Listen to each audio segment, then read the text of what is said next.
Bonsoir à tous, très heureux de vous retrouver. Soyez les bienvenus sur ce plateau, bienvenue aux Échos du Vatican. On commence d'abord avec l'actualité de ce week-end où nous célébrions ce dimanche la 55e journée mondiale des vocations.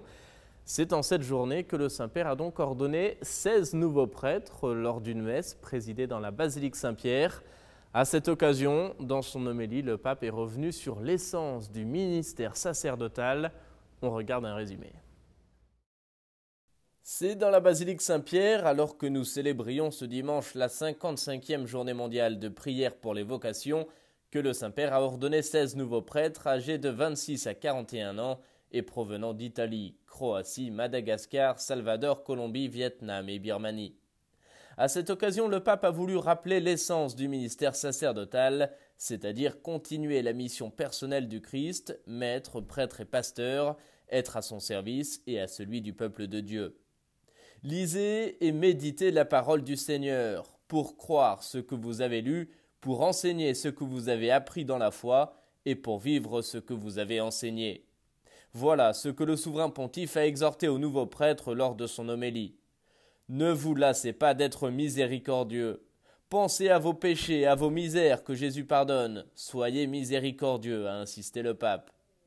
Rappelant qu'ils ont été choisis parmi les hommes pour s'occuper des choses de Dieu, le Saint-Père leur a demandé d'exercer dans la joie et la charité l'œuvre du Christ en se souciant de plaire à Dieu et non aux hommes et à leurs intérêts. Unis à votre évêque, engagez-vous à unir les fidèles en une seule famille, a-t-il ajouté, avant de conclure.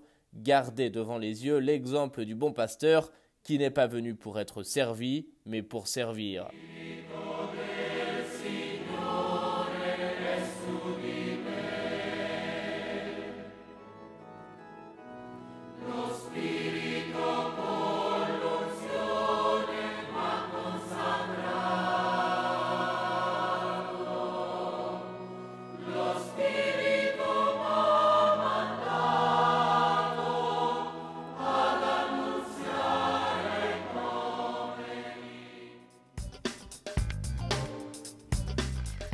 Et puis à l'issue de cette célébration, comme chaque dimanche, le Saint-Père a récité la prière du Regina Coeli. Il est revenu à cette occasion sur la guérison que nous offre le Seigneur. Le pape s'est inspiré dans sa réflexion de l'évangile du jour, celui du bon pasteur qui guérit en donnant la vie.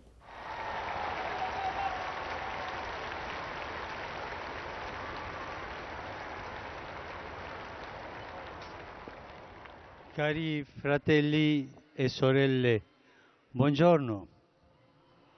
Nous pouvons guérir de nos infirmités spirituelles si nous acceptons de mettre notre existence entre les mains du Seigneur. C'est le message transmis par le pape ce dimanche lors de la prière du Regina Coeli. Pour appuyer sa réflexion, le Saint-Père évoque d'abord la guérison de l'infirme dans le livre des Actes des Apôtres. Dans cet homme guéri, observe le pape, il y a chacun de nous et donc il est possible de guérir de l'ambition, de la paresse, de l'orgueil et de nombreuses formes d'infirmité spirituelle si l'on remet avec confiance son existence au bon Dieu. Cette guérison, poursuit le pape, elle s'opère car Jésus est le bon pasteur qui donne sa vie pour ses brebis.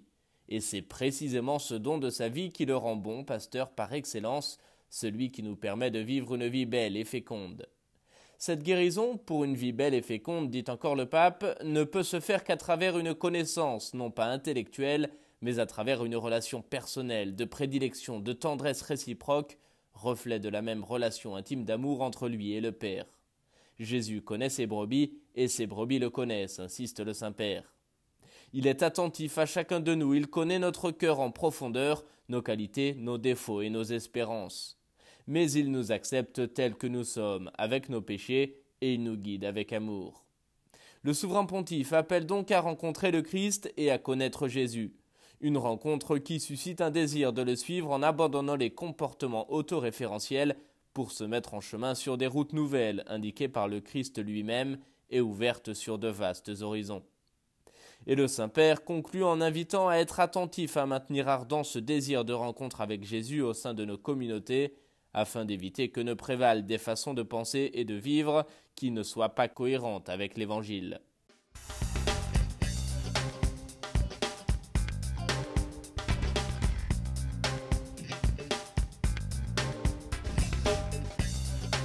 Pour rencontrer Dieu, il suffit de se reconnaître dans le besoin.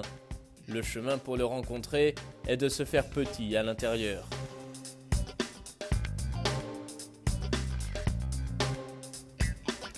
Et nous célébrions ce dimanche aussi la Journée mondiale de la Terre. Elle a été instaurée en 1970 pour sensibiliser à l'environnement. À l'occasion de cette journée mondiale, célébrée chaque année, nous nous rappelons de l'appel du pape à protéger notre maison commune. Le Saint-Père ne cesse de nous interpeller sur l'importance de la protection de la création. C'est notamment l'objet de son encyclique Laudato Si.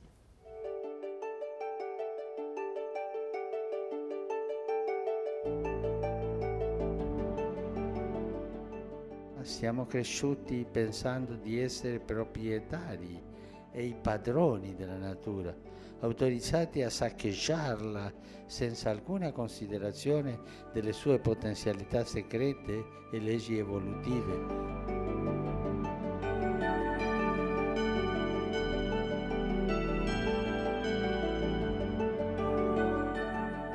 In realtà non siamo i custodi di un museo e dei suoi capolavori che dobbiamo spolverare ogni mattina. Siamo chiamati a diventare gli strumenti di Dio Padre perché il nostro pianeta sia quello che Egli ha sognato nel crearlo e risponda al suo progetto di pace, bellezza e pienezza. Ce samedi, à présent, le Saint-Père a retrouvé les fidèles des diocèses italiens de Bologne et Cesena-Sarzina. Il les avait rencontrés déjà en octobre dernier lors d'une visite pastorale. Cette fois-ci, ce sont eux qui sont allés à sa rencontre. Place Saint-Pierre, le pape les a donc exhortés à entreprendre quotidiennement un chemin de sainteté. Le Saint-Père a également rappelé l'importance de célébrer ensemble l'Eucharistie pour unir leur communauté. Ils étaient près de 13 000 pèlerins rassemblés place Saint-Pierre ce samedi. Les fidèles des diocèses de Bologne et Cesena-Sarzina ont ainsi pu entendre le pape les inviter à entreprendre un chemin de sainteté. Dans son allocution, le Saint-Père a insisté sur l'importance de l'Eucharistie, qui, dit-il, réconcilie et unit la communauté. Partager la parole et célébrer ensemble l'Eucharistie nous rend plus frères et nous transforme peu à peu en une communauté sainte et missionnaire, a ainsi souligné le souverain pontife. L'Eucharistie, qui signifie rendre grâce, nous permet de comprendre l'exigence de l'action de grâce. Elle nous fait comprendre qu'il y a plus de bonheur à donner qu'à recevoir. Elle nous enseigne à donner la priorité à l'amour et à nous montrer juste dans la forme la plus aboutie de la justice, qui est la miséricorde, et à savoir toujours remercier même lorsque nous recevons ce qui nous est dû. Le culte eucharistique nous enseigne aussi la juste échelle des valeurs, à ne pas mettre la réalité terrestre au premier plan, mais les biens célestes, à avoir faim non seulement de nourriture matérielle, mais aussi de ce qui dure éternellement. Les hommes et les femmes de notre temps ont besoin de rencontrer le Christ, la route qui conduit au Père, évangile de l'espérance et de l'amour, qui nous rend capables de nous pousser jusqu'au don de soi. Voilà notre mission. Pour l'accomplir, le pape a encouragé les fidèles à se montrer généreux, disponibles, à renoncer à eux-mêmes et à s'abandonner, confiants à la volonté divine. Il s'agit, dit-il, d'accomplir un chemin de sainteté, chacun selon son propre charisme. Le pape les invite à faire résonner dans leur communauté cet appel à la sainteté qui concerne tous les baptisés sans exception. C'est un chemin quotidien qui conduit jusqu'au ciel. Ne vous fatiguez pas de chercher Dieu, insiste le pape, et mobilisez-vous pour vous mettre au service de vos frères, simplement et fraternellement. En fin de semaine également, le Saint-Père s'est rendu dans le sud-est de l'Italie, dans la région des Pouilles plus précisément. Il a rendu hommage à Don Tonino, ancien évêque de Molfetta, décédé il y a 25 ans, mais encore très populaire aujourd'hui. Monseigneur Tonino s'était distingué notamment par son engagement auprès des plus pauvres et en faveur de la paix. Un procès de béatification est d'ailleurs en cours actuellement. Le pape a donc voulu lui rendre hommage. C'est pour saluer la figure de Monseigneur Tonino et pour lui rendre hommage que le pape a entrepris ce déplacement dans la région des Pouilles, dans le sud-est de l'Italie. Pour la première étape de ce voyage, le Saint-Père a d'abord prié en silence sur la tombe de Don Tonino à Alessano, sa ville natale. C'est là qu'il repose depuis sa mort il y a 25 ans, en avril 1993. Après s'être recueilli, le Saint-Père s'est adressé aux fidèles en évoquant la figure de celui qui avait dédié sa vie aux autres et en particulier aux plus nécessiteux. Sa figure aujourd'hui encore reste très populaire dans sa région natale pour son engagement notamment en faveur de la paix.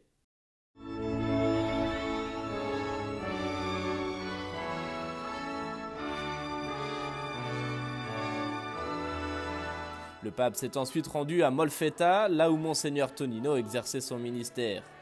Devant des milliers de fidèles, le Saint-Père a présidé la messe et dans son homélie, il a rappelé l'importance de l'Eucharistie. L'Eucharistie, a-t-il souligné, n'est pas un beau rite, mais une communion la plus intime, la plus concrète et la plus surprenante qu'on puisse imaginer avec Dieu. Une communion d'amour tellement réelle qu'elle prend la forme de nourriture. C'est de là que la vie chrétienne repart chaque jour. Sans ce pain de vie, tous les efforts de l'Église sont vains. Mais qui se nourrit du pain assimile aussi la mentalité du Seigneur, poursuit le pape. Il devient comme lui du pain rompu, qui ne se gonfle pas d'orgueil, mais qui se donne aux autres. C'est ce que fit don Tonino, évêque serviteur. Il rêvait d'une Église affamée du Christ et intolérante à toute mondanité. Pour lui, l'Eucharistie n'était pas sédentaire. Si on ne se levait pas de table, elle restait un sacrement incomplet. Il fallait donc agir, et c'est ce qu'il a fait, en se mobilisant pour la paix. Le pape met aussi en garde contre les personnes qui sont paralysées par des discussions sans fin sur les paroles de Jésus, au lieu d'être prêts à accueillir le changement de vie qu'il demande. Pour don Tonino, la période de Pâques était d'ailleurs propice aux fidèles pour qu'ils passent des paroles aux actes. Et en effet, précise le pape, on ne répond pas à Jésus selon des calculs et des convenances momentanées, mais avec un si pour toute la vie. Le Christ, dit encore le pape, nous demande de nous relever et de sortir de nos espaces rassurants pour se mettre au service des autres et devenir, malgré nos incertitudes et nos problèmes, des sirènes de la joie, porteurs de l'espérance, sans jamais se résigner. C'est ce que fait la parole de Dieu, conclut François. Elle libère, redresse, fait aller de l'avant, humble et courageux à la fois. Elle ne fait pas de nous des protagonistes affirmés et des champions de notre propre bravoure, mais des témoins authentiques de Jésus dans le monde. Ces derniers jours également, le Saint-Père a rencontré plusieurs centaines de bénédictins. C'était jeudi dernier au Vatican. Dans son discours, le pape a salué la spiritualité de l'ordre. Il a rappelé par ailleurs l'importance de ces religieux pour l'Église tout entière et pour l'ensemble des fidèles. Regardez. Lors de sa rencontre avec les bénédictins, le pape est revenu sur leur amour pour la liturgie. Elle est essentielle pour vous-même, leur a dit le pape, car elle vous permet de rester dans la présence vivante du Seigneur. Mais elle est aussi précieuse pour toute l'Église, qui au cours des siècles en a bénéficié comme une eau de source qui irrigue et qui féconde les personnes et les communautés. François espère aussi que les bénédictins d'aujourd'hui puissent, à l'image de saint Benoît, pratiquer le discernement pour reconnaître ce qui vient de l'Esprit Saint et ce qui vient de l'esprit du monde et de l'esprit du diable. À notre époque, où l'on est trop pressé pour écouter la voix de Dieu, regrette le pape, les monastères et les couvents bénédictins sont de véritables oasis où redécouvrir la beauté du silence et se retrouver soi-même.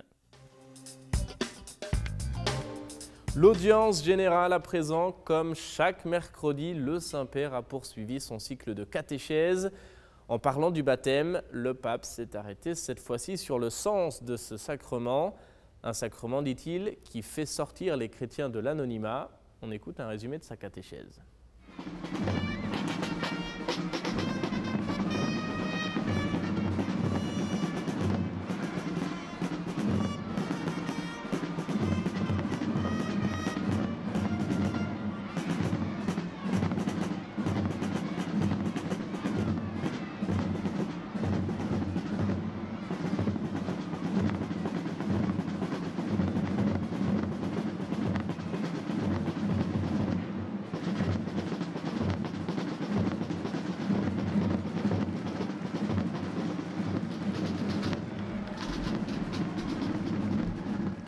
Frères et sœurs, la signification du baptême ressort clairement dans sa célébration.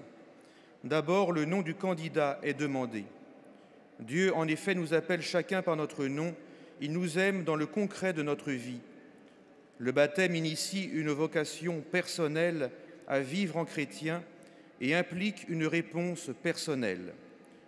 Dieu ne cessera de prononcer notre nom durant toute notre vie, faisant résonner en nous son appel à devenir semblable à son Fils.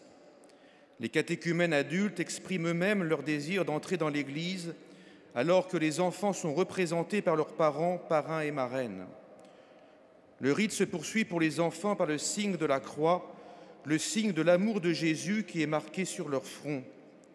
Les catéchumènes adultes en sont marqués également sur tout leur sens. La croix est notre signe distinctif. Il faut l'apprendre aux enfants. On devient chrétien dans la mesure où la croix s'imprime en nous, rendant visible, même extérieurement, notre manière d'affronter la vie. Et puis à l'issue de l'audience générale, le Saint-Père a renouvelé son appel pour la défense de la vie. Il a mentionné en particulier Vincent Lambert, qui fait l'objet en France d'un débat sur la fin de vie. Le pape a aussi mentionné Alfie Evans, un petit garçon britannique sous respiration artificielle, dont les appareils risquent d'être bientôt débranchés. On écoute le Saint-Père à ce propos. Attiro l'attenzione di nuovo a Vincent Laurent e al piccolo Alfie Evans. E vorrei ribadire e fortemente confermare che l'unico padrone della vita dall'inizio alla fine naturale è Dio e il nostro dovere è fare del tutto per custodire la vita. Pensiamo in silenzio e preghiamo perché sia rispettata la vita di tutte le persone, e specialmente di questi due fratelli nostri. Preghiamo in silenzio.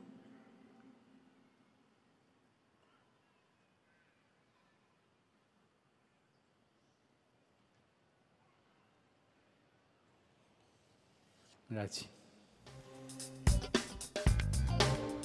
Et on termine maintenant avec un anniversaire. C'était il y a 13 ans, le 19 avril 2005.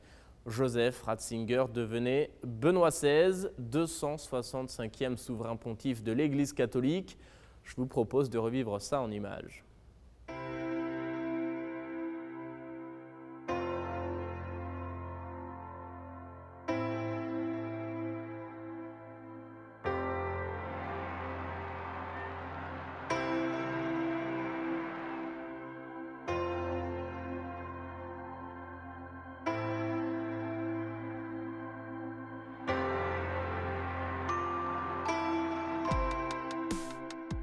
I signori cardinali hanno eletto me, un semplice, umile lavoratore nella vigna del Signore. Mi consola il fatto che il Signore sa lavorare e agire anche con strumenti insufficienti e soprattutto mi affido alle vostre preghiere.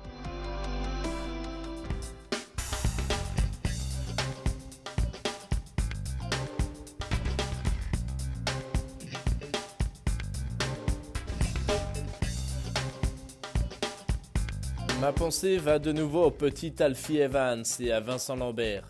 Je voudrais réitérer de manière forte que le seul maître de la vie, du début jusqu'à la fin naturelle, est Dieu. Prions pour le respect de la vie de toutes les personnes et spécialement celle de nos deux frères. C'est la fin de cette émission. Merci à vous de nous avoir suivis. Merci de votre fidélité. Je vous souhaite une agréable soirée et je vous retrouve la semaine prochaine, même heure, même endroit, pour de nouveaux échos du Vatican.